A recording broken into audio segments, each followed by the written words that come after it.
Cooperative तरीके, सरकार प्रोत्साहित एक गांव के 10, 15, 20 किसान इकट्ठे होकर के एक कोऑपरेटिव टाइप बना करके ले सकते हैं, लेकिन सरकार को उसमें सब्सिडी देनी पड़ेगी। ठीक है, जरूरी है वो। ठीक है गौड़ साहब, मैं आऊंगा आपके पास। अत्रे साहब, आपने गौड़ साहब की भी बात सुनी। उनका साफ तौर पर कहना है कि जो प्रावधान होने चाहिए, जो इंतजाम होने चाहिए, वो दूर दूर तक कहीं दिखाई नहीं दे रहे। नहीं, गौड़ साहब ने ऐसा नहीं किया कि जो इंतजाम होने चाहिए दूर दूर तक दिखाई नहीं दे रहे। उनका मतलब यही है, शब्दों पे मत जाइए, मैं अर्थ बता रहा हूँ।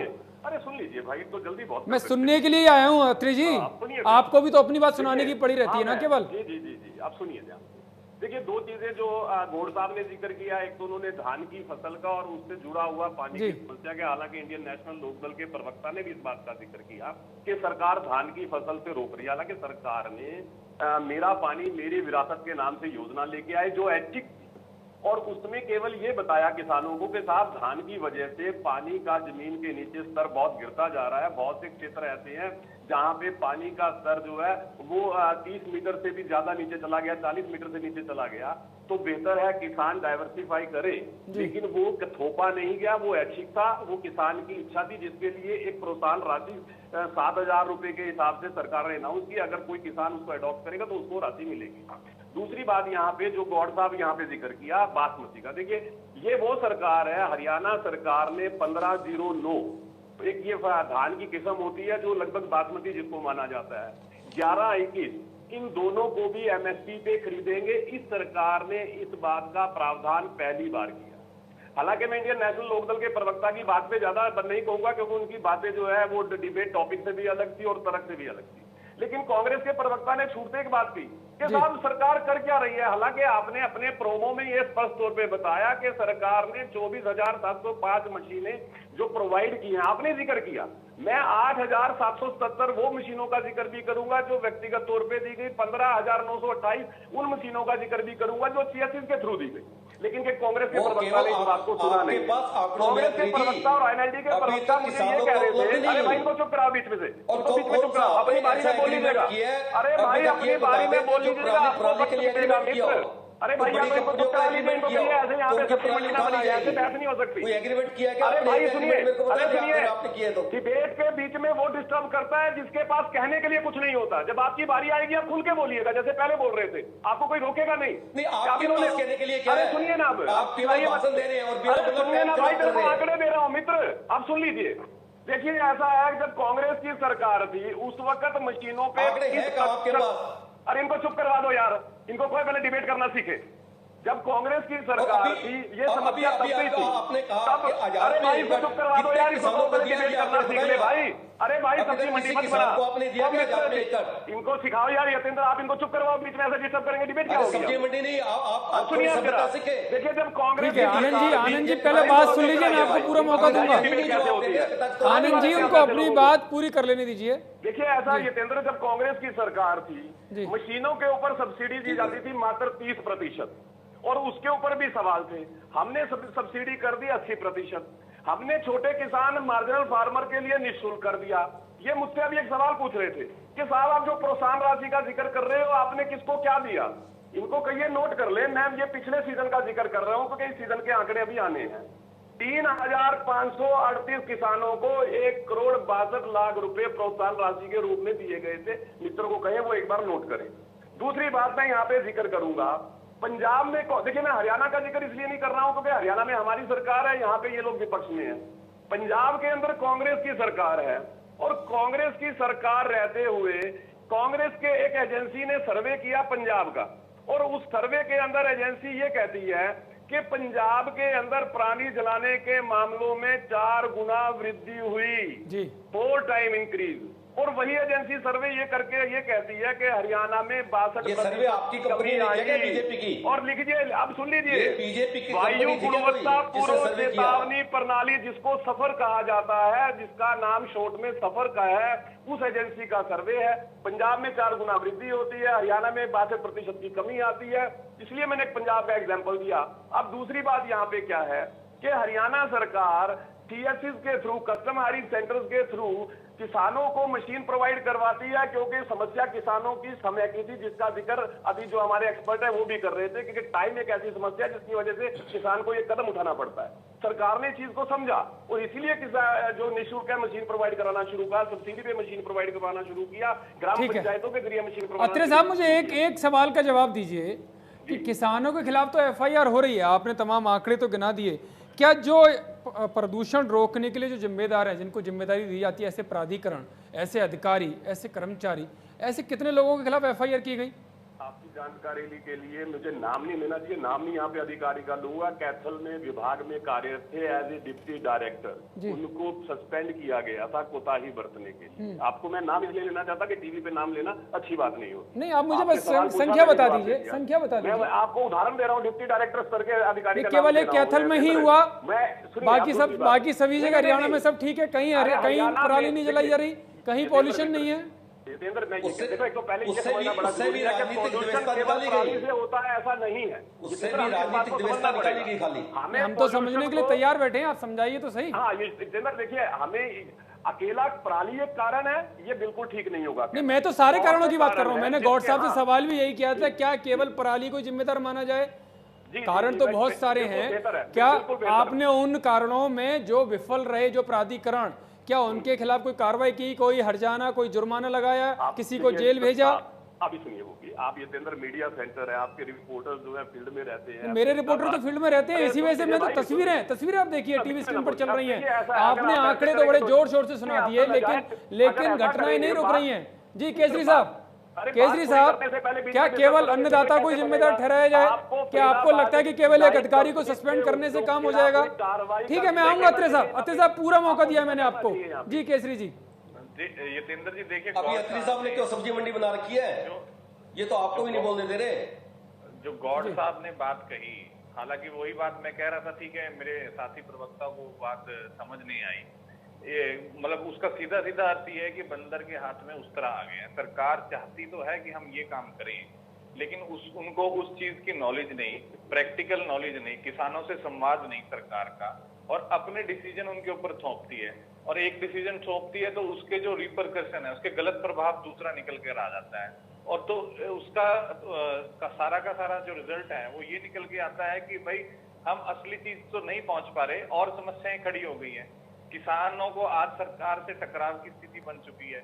तो मेरा कहना यही था, और अभी जैसे अत्रे जी बड़े जोर से कह रहे थे कि मैं नोट करूं, उन्होंने बताया 3068 किसानों को प्रोत्साहन राशि दी है, वो भी पिछले सीजन की, इस सीजन की बात नहीं कर रहे, वो पिछले नहीं सीजन के तो वो कह रहे हैं कि आंकड़े आने बाकी हैं, जब प्रोसेस चल रहा है तो अभी तो कोई भी नहीं दे सकता।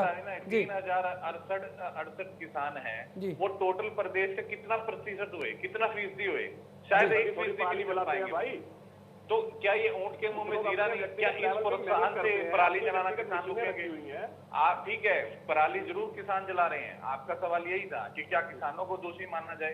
तो लेकिन जो जिम्मेवार लोग हैं, जो सरकार चला रहे हैं, जो पूरा प्रदेश चला रहे हैं, उनकी कोई जिम्मेवारी नहीं? क्या वो संवाद ना करे किसानों से? जैसे गौड़ साहब ने बहुत अच्छे से बताया, क्या उनको ये सिंपल बातें नहीं, गौड़ साहब जैसे विशेषज्ञों को उनको वहां पर बिठाना चाहिए, उनसे पूछना चाहिए कि क्या इसका समाधान हो सकता है?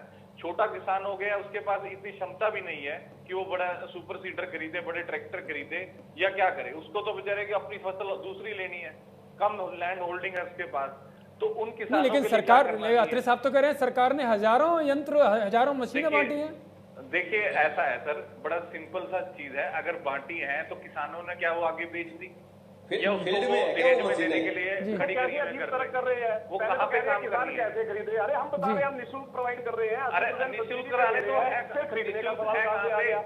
मतलब कैसे कर रहे हो भाई? आपको आगे बेच रहे हैं, आपके पास तर्क नहीं है तो मत आए करो चर्चा में। तो आप ये आंकड़ा बता दीजिए, हम बता रहे हैं, संख्या दे रहे हैं, किसान को आपने निःशुल्क दी और उसने बात कर रहे हैं किया। आप हम आपसे बेहतर जानते हैं किसानों को निःशुल्क, इन्होंने इसीलिए हमने निःशुल्क प्रोवाइड करना शुरू किया।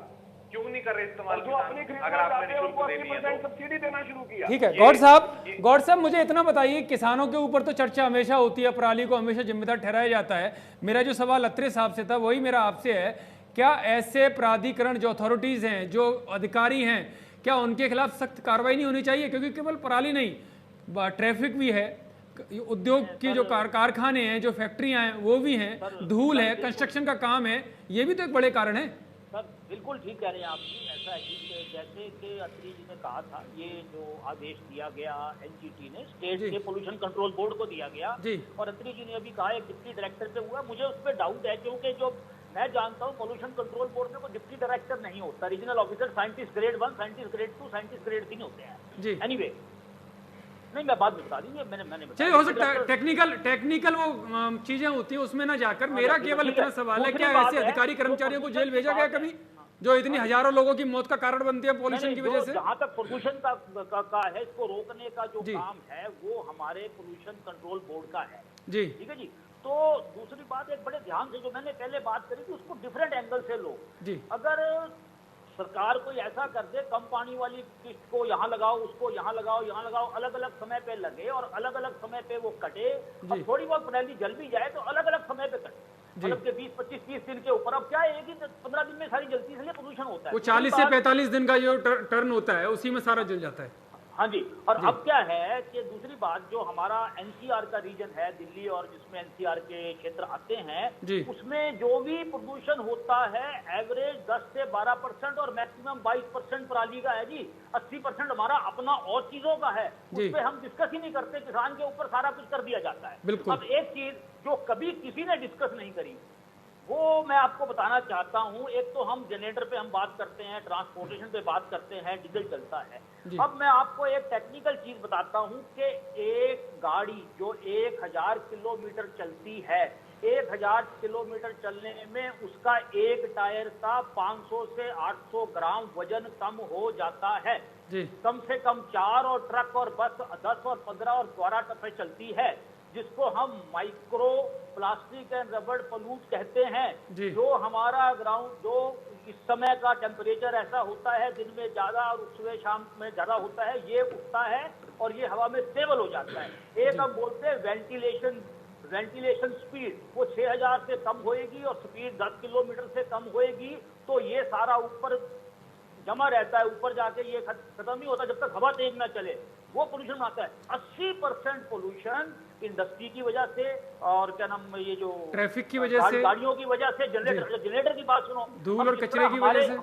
हाँ, जिस तरह हमारे ट्रांसपोर्ट डिपार्टमेंट पिछले 15-20 साल से कर रहा है, अब से नहीं, पुरानी सरकार ने भी किया, हमने भी किया। हम euro 1, euro 2, euro 3, euro 4, euro 5 norm लगाते ताकि प्रदूषण कम हो। सीएनजी पे लगा दिया, बसें भी चला दी। केजरीवाल जी का मैं कहूंगा, उन्होंने इथेनॉल वाली बसें भी कल करी हैं, इलेक्ट्रिक बसें आ रही हैं। अब दूसरे जो पोल्यूटेंट हैं, जैसे कि डीजल सेट, जनरेटर हैं डीजल सेट के, उसके अंदर वो जो एनटीए 855 का एक इंजन लग रहा है कुमिल्स का, वो 2008 से वही लग रहा है, उसमें कोई इम्प्रूवमेंट नहीं, उसके ऊपर कोई लाई लागू नहीं होते हमारे पोल्यूशन कंट्रोल के, तो ना उनकी बात करती। सिर्फ साउंड के ऊपर जरूर कोई काम किया, साउंड वाले वो चैम्बर लग गए हैं काफी जगह, तो जनरेटर है। अच्छा, जिस जगह पर मैंने पिछली दफा भी ये बात करी थी, जिस जगह पर एनसीआर ने हम किसानों को अब अत्री जी ने कहा इतना हमने दे दिया, वो कर दिया, बड़ी अच्छी बात करी है। मैं ये कह रहा हूँ एनसीआर के अंदर सरकार कोई भी हो, प्रॉब्लम है हमारे इंफ्रास्ट्रक्चर उतना नहीं है कि हम बॉम्बे की तरह लगातार बिजली की सप्लाई कर सके। मैं फरीदाबाद में रहता हूँ, रोजाना बिजली जाती है, गुड़गामा में रोजाना जाती है, मैं जानता हूँ, नोएडा में जाती है, चाहे आधा घंटा जाए, हमें जनरेटर चलाने पड़ते हैं, विशेष करके जो मल्टी स्टोरीज हैं, 24 मंजिल, 50 मंजिल, 40 मंजिल है, कोई आदमी फंस गया, बीमार है, कोई मेडिकल इमरजेंसी, मर जाएगा, तो जनरेटर चलाने पड़ते हैं। अब जिन जगह पर हम नीचे अब लाइन बिछ चुकी है, चाहे अडानी की बिछी है, चाहे इंद्रप्रस्थ गैस की बिछी है, सीएनजी की, वहां पर सेपरेट पीएनजी लाइन डाल के ये जनरेटर को हम कन्वर्ट कर सकते हैं पीएनजी के ऊपर, प्रदूषण 70% कम हो जाएगा। अब उसमें क्या है कि हमारी लेकिन सरकारें करती कहाँ हैं? आनंद जी, हरियाणा की तरह पंजाब पर भी आरोप, पंजाब पर आपकी सरकार है कि वो सरकार भी ऐसे ही आरोप प्रत्यारोप कर रही है, लेकिन पोल्यूशन को लेकर कुछ नहीं कर रही आपकी पार्टी की सरकार। मैंने ये कहा, मैं आऊंगा, गौड साहब आऊंगा, मैं आनंद जी से बात कर रहा हूँ, आपके पास आऊंगा जी। वहां पर किसानों के ऊपर एफआईआर लॉन्च हो रही है क्या जी? ये केवल भाजपा सरकार है जो किसानों पे एफआईआर लॉन्च हो रही है। पिछले 10 सालों में हरियाणा में जब कांग्रेस की सरकार थी, लेकिन वहां तो इंडस्ट्री वालों के खिलाफ भी नहीं हो रही, वहाँ जो इंडस्ट्री वाले हैं उनको खुली छूट दी जा रही है, एफआईआर माफ कर दी थी जी। अगर जो कोई किसान अगर कर्ज नहीं बढ़ सके तो उसकी एफआईआर नहीं होगी, कुर्की नहीं होगी जी, उसकी गिरफ्तारी पे कंट्रोल कर दिया था। और केवल बीजेपी सरकार गिरफ्तारी और एफआईआर के ब्याह पर एक दबाव बनाकर केवल किसान को दोषी ठहराकर यह कार्य करना चाहती है। एक दूसरी तरफ अगर आप देखें, बीजेपी सरकार तो यहां तक कहती है एक ट्रैक्टर के साथ अगर उसी की ट्राली दूसरी ट्राली लगा दी तो उसके खिलाफ ये एफआईआर होगी। मतलब इस प्रकार के ये नए नए कानून जो बीजेपी सरकार केवल जनता को तंग करने के लिए, धरती पुत्र को तंग करने के लिए जो बना रही है, और एक दूसरी तरफ ये बात कहती है कि हम किसानों की आय दोगुनी करेंगे। अब अरे किसानों की आय दोगुनी आप कैसे करेंगे? खाद पर आपने 5% सब्सिडी लगा दी, रेट में आओ बढ़ोतरी करके और उसका वजन कम कर दिया। डीजल के रेट अनाप शनाप हो रहे हैं। खेती उपकरणों पर आपने 18% जो है जीएसटी लगा दी, और दूसरी तरफ आप किसानों की आय दोगुनी करने की बात कर रहे हैं। और तो आपकी सरकार के समय में अधिकारियों के खिलाफ कार्रवाई हुई थी जो पॉल्यूशन फैलाने के लिए जिम्मेदार थे? बयानी साहब, क्या आपकी सरकार में ऐसी कार्रवाइयां हुई थी अधिकारियों के खिलाफ, ऐसे गैर जिम्मेदार कर्मचारियों के खिलाफ? मैं कहता हूं पहले मेरी बात पूरी हो जाए। मैं आपकी बात ही कर रहा हूं, क्योंकि मुद्दे की भी बात हो रही है ना जी। जो आप जो 80% सब्सिडी की बात कर रहे हैं, ये 80% सब्सिडी कौन लेगा? छोटा किसान लेगा जी। ये वो बड़े किसान लेंगे, ये वो पूंजीपति लेंगे जिनको आप देना चाहते हैं। एक्चुअल में छोटे किसान को क्या मिलेगा? कुछ नहीं मिलेगा। छोटा किसान आज भी उसी स्थिति में खड़ा है जैसा आपकी सरकार ने छोड़ा था। किसान वो मशीनें खरीद सकता है जी? इस बात का आप जवाब दे दें। और कितने लोगों को आपने नहीं, मशीनें तो बता रहे हैं ना, बीजेपी की तरफ से अत्रे साहब बता रहे हैं कि मशीनें फ्री में दी जा रही हैं। आपने पराली से बिजली पैदा करने की बात की थी। पिछले 6 वर्षों के अंदर आप एक प्रोजेक्ट मेरे को गिना दे जो बिजली पैदा करने की बात की हो, या आपने कोई प्रोजेक्ट लगाया हो। एक तो लोग आए थे वो आपके भ्रष्टाचार के शिकार हो गए, क्योंकि आपको केवल भ्रष्टाचार करने से फुर्सत मिलेगा। ठीक है, कभी तो शराब घोटाला हो रहा है, कभी होमगार्ड घोटाला। ठीक है बयानी साहब, रजिस्ट्री घोटाला, सवाल भी सुन लो, केवल भाषण की तरह बोलते जा रहे हैं। कभी जीएसटी का घोटाला। ठीक है अत्रे जी बहुत सारे आरोप लगे आप पर जी। ठीक है बयानी जी, सोचना क्या समय नहीं है। आरोप देखिए जितेंद्र, जहां तक आरोप की बात है, मुझे लगता है कि दर्शक भी सुन रहे हैं, जिस तरह से कांग्रेस के प्रवक्ता आधारहीन तर्कहीन आरोप लगा रहे हैं, सबके जवाब देता हूँ। देखिए, मैंने डिबेट में 3 बार ये बात को रिपीट किया, आपने भी रिपीट किया कि हरियाणा सरकार छोटे और मार्जिनल फार्मर को निःशुल्क मशीनें प्रोवाइड कर रही है सीएससी के थ्रू। जो किसान अपनी मशीन खरीदना चाहता है उसको सब्सिडी 50 to 80%। ये मैं तो आपने भी किया, लेकिन फिर ये बात कहां से खरीदेगा, कैसे खरीदेगा? क्यों खरीदेगा भाई? क्या जरूरत है खरीदने की? दूसरी बात, अरे इनको यार एक तो इनको समझाओ यार के बीच में ना बोले। देखिए, मैंने शुरुआत में कहा था यतेंद्र के हरियाणा सरकार ने फसल अवशेष प्रबंधन जब योजना शुरू की, इस साल 1304 करोड़ रुपए का प्रावधान किया इस योजना के अंतर्गत के किसान को सुविधा मिले, पराली जलाने की जरूरत किसान को ना पड़े। अब यहाँ पे जिक्र किया कांग्रेस के प्रवक्ता ने कि साहब आप किसान की आय दुगनी करने की बात करते हो, आपने क्या किया? देखिए, मैं एक एक करके गिनवाना शुरू करूंगा, मित्र को अगर ना पता हो तो नोट करें। ये वो सरकार है जिसने सर आय की बात नहीं हो रही, मुद्दे की बात, क्योंकि ये बड़ी बहस पॉल्यूशन को लेकर है। जिम्मेदार कौन है? क्या अन्नदाता ही जिम्मेदार है? मैं आय पर जा ही नहीं रहा हूं, मैं पॉल्यूशन पे जा रहा हूं, क्योंकि ये बड़ा गंभीर मुद्दा है। वो बाद में डिबेट कर लेंगे उस विषय पर। फिर जब कांग्रेस के प्रवक्ता उलझन कर रहे थे तो आपने रोका क्यों नहीं इनको? नहीं, मैंने तो रोका ना, तभी तो आपको मौका दिया। रोकना चाहिए। मैंने बिल्कुल रोका, आप ये नहीं कह सकते हो। आप शायद इस मुद्दे पर बात नहीं करना चाहते हैं अत्रे साहब, इस मुद्दे पर रहिए। बयानी जी इसी मुद्दे पर रहिए, ठीक है? केवल इस मुद्दे, बयानी जी केवल इस मुद्दे पर आरोप प्रत्यारोप कीजिए जी। देखिए, ऐसा है यतेंद्र, मैं आपकी बात को मान के दोबारा चर्चा के बीच में आता हूँ, लेकिन एक बात कह के फिर चर्चा के बीच में आऊंगा कि कांग्रेस को हक नहीं है किसानों की बात भी करने का। लगातार किसान को लूटा, 70,000 एकड़ जमीन हरियाणा में लूट के खा गए किसान की। अब आगे मैं बात करता हूँ। देखिए, मैंने बात कही है, सुनिए, ये वो सरकार है किसान सम्मान निधि के नाम से योजना लेके आई, किसान मार्केट के नाम से योजना लेके आई, भावांतर भरपाई के नाम से योजना लेके आई। आप क्या मुकाबला करोगे? आपने तो सिवाय लूट के किए कुछ नहीं किसानों के साथ।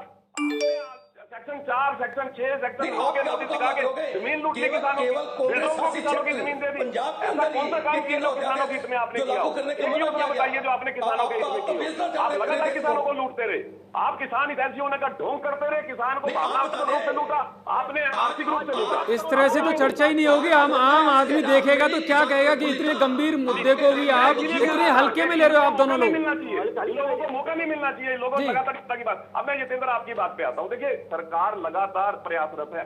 अभी जैसे गौड़ साहब ने भी जिक्र किया, गौड़ साहब ने पॉल्यूशन के दूसरे जो कारण है उनके बारे में जिक्र किया। देखिए मैं इस बात को बड़े स्पष्ट तौर पे कहूंगा, क्योंकि गौड़ साहब बहुत बेहतर जानते हैं, एक्सपर्ट है, उनको पता है कि हमारे कॉन्स्टिट्यूशन में भी वायु प्रदूषण के बारे में कुछ नहीं लिखा हुआ था। 1991 के अंदर पहली बार देश के अंदर वायु प्रदूषण के ऊपर कानून बना, और वो भी स्टॉकहोम के अंदर स्वीडन में। जब कॉन्फ्रेंस में वायु प्रदूषण के ऊपर जिक्र हुआ, चिंता हुई, तब देश के अंदर उसके ऊपर चर्चा होनी शुरू हुई, क्योंकि बहुत बड़े फैक्टर से देश जो है आगे बढ़ रहा था। और मैं इस बात से किसी तरह से इनकार भी नहीं करूंगा कि देश का पुरुषार्थ, देश का पौरुष देश को आगे लेके जा रहा था। और एक मेजर फैक्टर जो है वो है अर्बनाइजेशन, शहरीकरण, और वो जरूरत भी थी। लेकिन उस शहरीकरण, अर्बनाइजेशन की वजह से जो कंस्ट्रक्शन एक्टिविटीज हुई हैं वो भी एक फैक्टर बना है कि इस तरह के पॉल्यूशन की समस्या आई। लेकिन जनरेटर की बात जो आपने गौड़ साहब कही है, मानता हूं, इस बात को बिल्कुल मानता हूं। लेकिन साथ में ये भी कहूंगा कि प्रदेश में भी और देश में भी पोल्यूशन कंट्रोल बोर्ड के नॉर्म्स हैं, उन नॉर्म्स के तहत आप जनरेटर लगाने की हक रखते हो जब आपको पोल्यूशन कंट्रोल बोर्ड एनओसी देता है, जिससे उस पॉल्यूशन की मात्रा को चेक किया जाता है कि आउटफ्लो पोल्यूशन क्या है, पीएम के कितना परसेंट है। उन सब नॉर्म्स का पालन होता है, और जहां पे नॉर्म्स का पालन नहीं होता वहां पे पोल्यूशन कंट्रोल बोर्ड अपनी कार्रवाई करता है, वहां पे फाइन लगाता है, जुर्माना लगाता है, और उससे बेहतर कोई कार्रवाई करने की जरूरत पड़ती है वो भी होता है। लेकिन मैं इस बात से इनकार नहीं कर रहा गौड़ साहब कि कहीं ना कहीं ऐसे मामले भी हैं जहां पे इन नॉर्म्स की अनदेखी की जाती है, और बहुत से अधिकारी ऐसे भी होंगे, क्योंकि सिस्टम के अंदर बहुत से अधिकारी ऐसे या कर्मचारी ऐसे होते हैं जो चीजों को इग्नोर करते हैं, जिस वजह से ऐसी समस्या यही तो सवाल है अत्रे साहब, आप मान भी रहे हो कि ऐसे बहुत से अधिकारी हैं लेकिन उनके खिलाफ कार्रवाई नहीं होती है। एक दो काली भेड़ें हर जगह होती हैं, उन काली भेड़ों का सुधार लगातार हो रहा है। ये वो सरकार है जिन्होंने भ्रष्टाचार के ऊपर अंकुश लगाया, और उसका नतीजा ये हुआ कि जिस हरियाणा प्रदेश के अंदर भ्रष्टाचार और भाई भतीजावाद का बोलबाला होता था। केसरी जी एक IIT कानपुर की स्टडी आई थी, उसमें ये बताया गया था कि धूल से 56% जो पोल्यूशन होता है, वहीं PM 22.5 में 20% वाहनों से होता है। तो क्या आपको लगता है कि वाहनों को लेकर या ट्रैफिक को लेकर या जो इंडस्ट्रीज का जो धुआं है उनसे, या जो कंस्ट्रक्शन का जो धुआं है या धूल मिट्टी डस्ट है, उसके खिलाफ कोई कार्रवाई हरियाणा में होती हुई दिखाई दे रही है? जी युतेंद्र जी, बहुत गंभीर सवाल, और किसानों पर FIR तो दिखाई दे रही है। जी बिल्कुल बिल्कुल सर। देखिए मैं इसको ना बड़े संक्षेप में आपको ये बताना चाहूंगा, दोनों राष्ट्रीय पार्टियां की एक मजबूरियां होती हैं। पूंजीपति आपको पता है 1990 के बाद भारत के अंदर पूंजीपतियां ही सरकार चलाते हैं। यही अंबानी अडानी, जब कांग्रेस की सरकार होगी वही उसको मेन चलाने वाले हैं। तो सरकार का ध्यान केवल केंद्र की सरकार का उनको कुछ करने पे लगा। देखिए आपने जो मुद्दे उठाए कि कंस्ट्रक्शन के थ्रू पॉल्यूशन है, टायर्स की है, ऑटोमोबाइल्स का पॉल्यूशन है, अगर सरकार उनको बंद करने लग जाए तो पूंजीपति नाराज हो जाएंगे।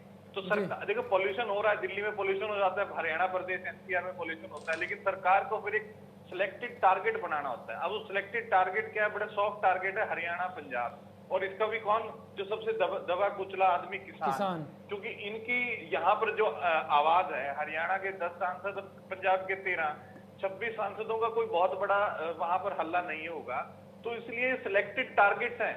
नहीं ऐसा नहीं है 5 सांसद भी हो, 2 सांसद भी हो, अगर उन्हें हंगामा करना है और गंभीरता के साथ अपनी बात रखनी है तो वो भी कर देते हैं। ऐसा नहीं है, हंगामा अलग बात है। आपने देखा हंगामा तो अब कृषि बिलों पे भी किया, लेकिन बिल पास हुए। इस तरह से तो आप हरियाणा पंजाब की ताकत को कम मत बताइए केसरी साहब, बहुत ताकत है दोनों प्रदेशों में। मैं कम नहीं बता रहा हूँ जी, मैं केवल आपको ये बता रहा हूँ कि ये लोगों का जो इन पार्टियों का जो केवल बदनाम करने का तरीका होता है, वो सिलेक्टेड उन लोगों को होता है कि भाई किसानों को बदनाम करें। आपने बहुत अच्छा सवाल उठाया, तो वो क्यों नहीं बात उठाती?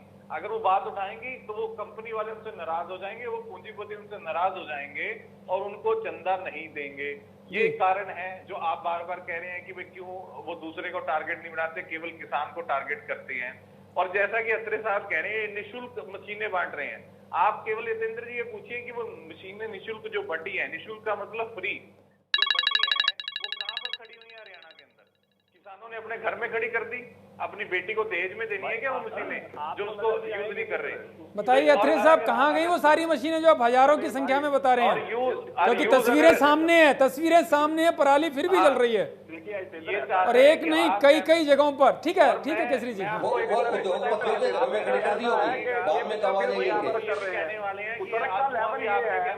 आंकड़े दिए जा चुके हैं, नंबर ऑफ मशीन बताई जा चुकी है, आप अपने प्रोमो में बता चुके हैं, फिर ये कहते हैं जी कहाँ खड़ी है। अरे साहब आप ग्राम पंचायत में जाइए, CSC में जाइए, जिनके थ्रू आप रिकॉर्ड ले लीजिए। लेकिन आपको इसलिए नजर नहीं आएंगे मित्र, क्योंकि आपको किसान से कोई लेना देना नहीं है। आप केवल किसान के नाम पे राजनीति करते हो। आप मुझे ये बताइए, जब भी आपको सत्ता में आने का मौका मिला, कोई ऐसे काम बताइए जिसने केवल किसान के नाम पे राजनीति करने से काम नहीं चलेगा। आप आइए किसानों के हल्के में आइए, बड़ौदा की जनता आपको ढूंढ रही है, वो हमने करके दिखाया है। आप अगर रिकॉर्ड निकालेंगे तो आपको पता लगेगा हम वो लोग हैं। देखिए मैं एक छोटा सा उदाहरण देता हूं। जब कोविड आया, जितेंद्र, कोविड जिस वक्त आया, महामारी पूरे विश्व में आई, तो ये हरियाणा सरकार थी जिसने बाकायदा इस बात की चिंता हुए मुख्यमंत्री किसान एवं खेतिहर मजदूर जीवन सुरक्षा योजना चलाई।